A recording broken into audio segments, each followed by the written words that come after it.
ఇవన్నీ ఆల్రెడీ ఒక పొజిషన్కి వచ్చేసి ఒక 40 కోట్లు ఒక 50 కోట్లు మార్కెట్ ఉన్న హీరోల కింద వచ్చాం.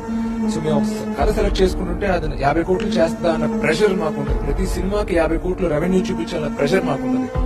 ఆ ప్రెషర్ నీకు లేదు. నువ్వు ఒక క్లీన్ వైట్ పేపర్ లా నువ్వేం చేస్తావు అంటే మాస్ హీరోకి అప్పుడే వద్దామని అనుకోవద్దు. నువ్వు యంగ్ ఫెలో, నువ్వు ఏజ్ నీ సైడ్ లో ఉంది, మంచి కథ ఉన్న సినిమాలు ఎన్నుకో, మంచి పాత్ర ఉన్న సినిమాలు వేసుకో.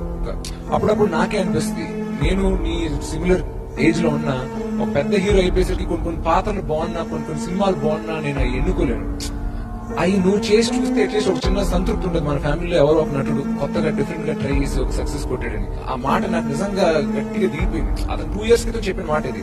అదే నా మైండ్ లో ప్లే అయ్యి ఈ సినిమా సెలెక్ట్ చేసుకున్నప్పుడు హీరోగా నాకు ఎన్ని సాంగ్లు వస్తాయి, నాకు ఎన్ని పంచలేగులు వస్తాయి, నాకు హీరోకి ఎంత రొమాంటిక్ ట్రాక్ ఉంది, నాకు ఎన్ని సాంగ్లు ఉంటాయి కాకుండా మంచి కథ మంచి పాత్ర, చరణ్ చెప్పిన వర్డ్స్ 2 కనెక్ట్ అయిపోయి